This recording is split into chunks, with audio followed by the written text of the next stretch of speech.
What are we doing here? And where are we gonna go? It's like we just woke up one morning and then it's welcome to the show. Don't ask any questions, just go with the flow. Make as much money as you can and try your best not to get broke. Copy everything you see on the TV, from the hairstyles to the clothes, and don't think too often, just do exactly as you're told. And if you ever get confused, then just turn towards the alcohol. You'll still hear your thoughts, then just turn up the radio as you learn to live a lifestyle of drugs, sex, and rock and roll.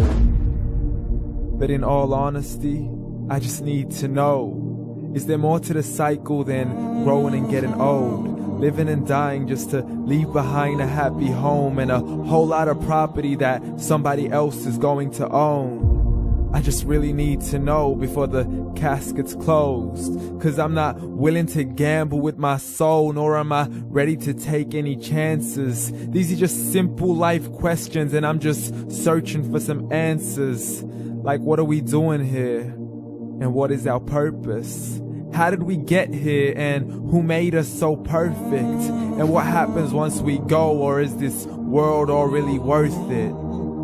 Questions we don't answer because apparently we don't really have to. There's no purpose to this life and our existence is merely natural. Then in that case, please let me ask you, did you create yourself, or was it somebody else who had fashioned you? 'Cause you're a being that's impeccable, faultless and unparalleled. You're a product of supreme intelligence and I'm merely being rational.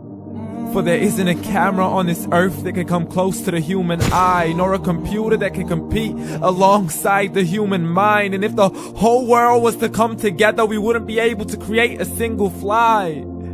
So many signs, yet we still deny.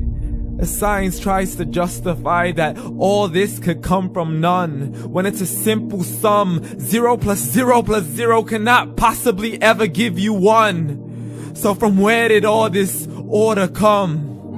For everything has its origins, a maker, a creator of its own. I mean, the only reason you're watching this video is because somebody had to press upload. So we can believe in the Big Bang, but I'd rather believe in He who caused it to explode.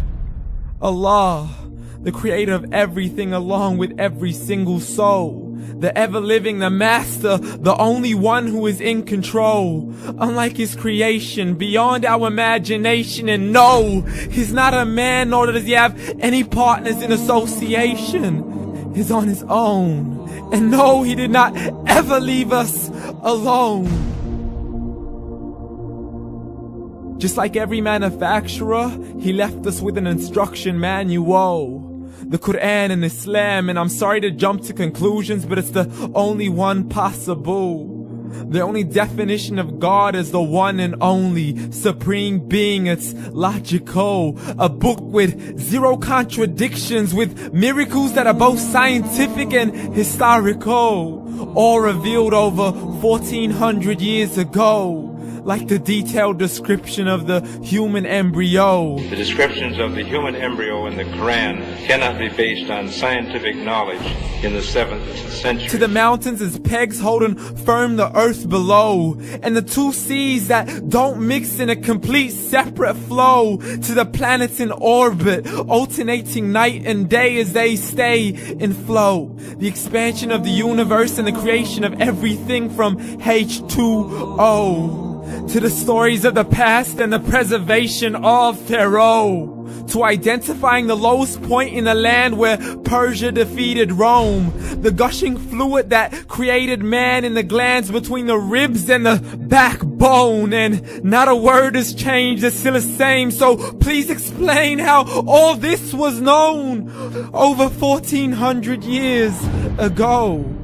To a man who couldn't read or write as he would recite whatever the angels spoke.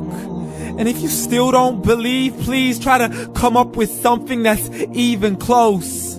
But you can't, so we took God as a mockery and his messengers as a joke. Muhammad could not read or write. How's somebody who can't read or write gonna start a religion? Dismiss the scriptures as legends and tales of the ancient folk as we live life according to our whims, desires, and hopes. Saying this life is the only home we will ever know. We will live then die then simply turn to bones. YOLO! Correction, after the grass dies, the rain arrives and it regrows, and Allah promises to do the same thing to your very soul and bring you back from your very fingertips to your toes, as the all-seeing supreme being watches us so close, and we are surely being tested in our wealth, our health, and our self, and everything that we've been blessed with. So believe, for we will surely be resurrected and be brought back to our Lord and account for every single deed as He hands us our books and orders us to read. From the bad to the good and everything in between. You yourself are sufficient for your own accountability, so don't be mad at me. You are the one who thought He wouldn't come back to me. I gave you a whole life long to search after me, but you were busy in all that which was temporary, so read. And glad tidings to all those who believed, and if you disbelieve, read. And don't let that day be the first day you find out what your life really means. Read.